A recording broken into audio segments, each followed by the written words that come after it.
श्रीगुरुभ्यो नमः। ॐ नमो भगवते वासुदेवाय। ॐ श्रीकृष्णाय परब्रह्मणे नमः। अथ 63तमं दशकं गोवर्धनोद्धरणवर्णनम्। ददृशिरे किल तक्षणमक्षतस्तनितजृम्भितकम्पितदिक्तटाः सुषमया भवदङ्गतुलां गताः व्रजपदो परिपारिधरास्त्वया विपुलकरकमिश्रैः सोयधारानिपातैः दिशि दिशि पशुपानां मण्डले दण्ड्यमाने कुपितहरिकृतान्नः पाहि पाहीति तेषां वचनमजितशृण्वन् मा बिभीतेत्यमाणिबाणीः लैः खलु गोत्रो दैवतं गोत्रशत्रोः विहतिमिह सरुन्ध्यात् को नु वः संशयोऽस्मिन् सहसितवादी देवगोवर्धनाद्रिं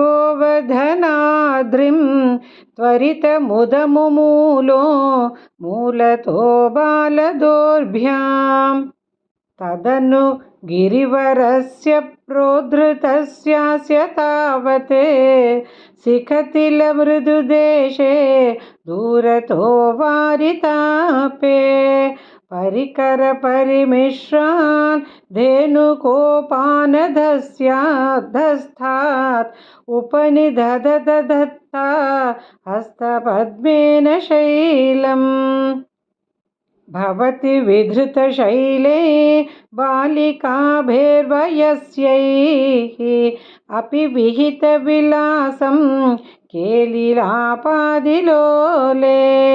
सविधमिलितधेनु रेकहस्तेन कण्डू यति सति पशुपालास्तोषमैषन्त सर्वे अतिमहान् गिरिरेशतु वामके करसरोरुहितं धरते चिरं किमिदमद्भुतमद्रिबलन्विति त्वदवलोकिभिराकथिगोपकैः अहह धार्ज्यममुष्यवटोर्गिरिं व्यथितबाहुरसावरोपयेत् इति हरिस्त्वयि बद्धविगर्हणः दिवससप्तक सप्तकमुग्रमवर्षयत् अचलिति त्वयि देवपदात्पदं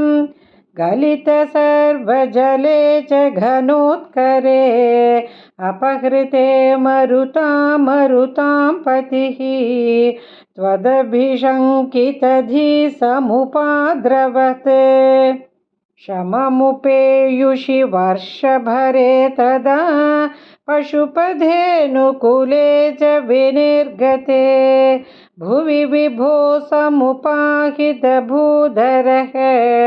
प्रमुदितैः पशुपैः परिरेभिषे धरणिमेव पुरा धृतवानसि क्षितिधरो धरणे तव कश्रमः इति नुतस्त्रिदशैकमलापते गुरुपुरालय पालय मां गदात् नारायणाखिल गुरो भगवन्नमस्ते नारायणाखिल गुरो भगवन्नमस्ते।